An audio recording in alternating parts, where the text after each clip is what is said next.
So with my last video that I posted, what I expected to happen is exactly what did happen, unfortunately, since there were a few people that were upset that I did not provide explicit proof for the existence of God in my video. However, if you understood the message that I was trying to convey, I was not claiming that I was going to use this video as an opportunity to lay out a list of proof for the existence of God. Rather, I was trying to convey a message about your heart posture, your openness to faith and new ideas, and also your pride.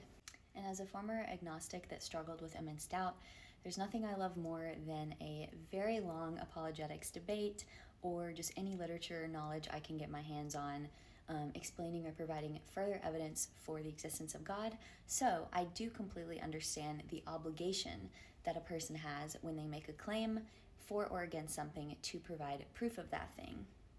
However, as I stated, this video specifically was meant to kind of encourage people to reflect on the unfortunate truth that no matter how much evidence could be presented to you, even if full evidence could be presented to you, that if your heart posture is not in the right place, or you do not feel a need for God in your life, or you just haven't thought much about existential realities like the existence of God, then there is no amount of proof that will be sufficient for you.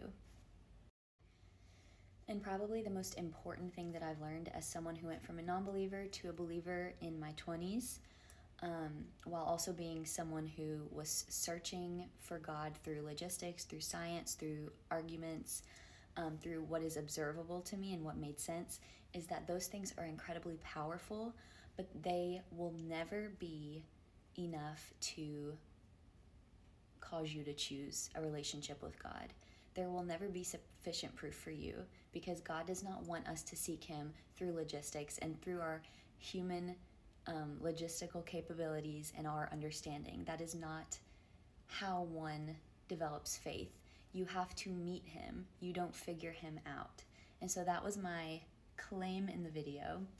And I just encourage you to consider where you are at with your heart posture and how open you are to exploring the reality of God. And with that being said, despite having the entire internet and knowledge database at your access, if there is anything that you would like me to cover or to provide some clarity on or provide my knowledge and understanding on, please feel free to request that. I would love to answer any questions.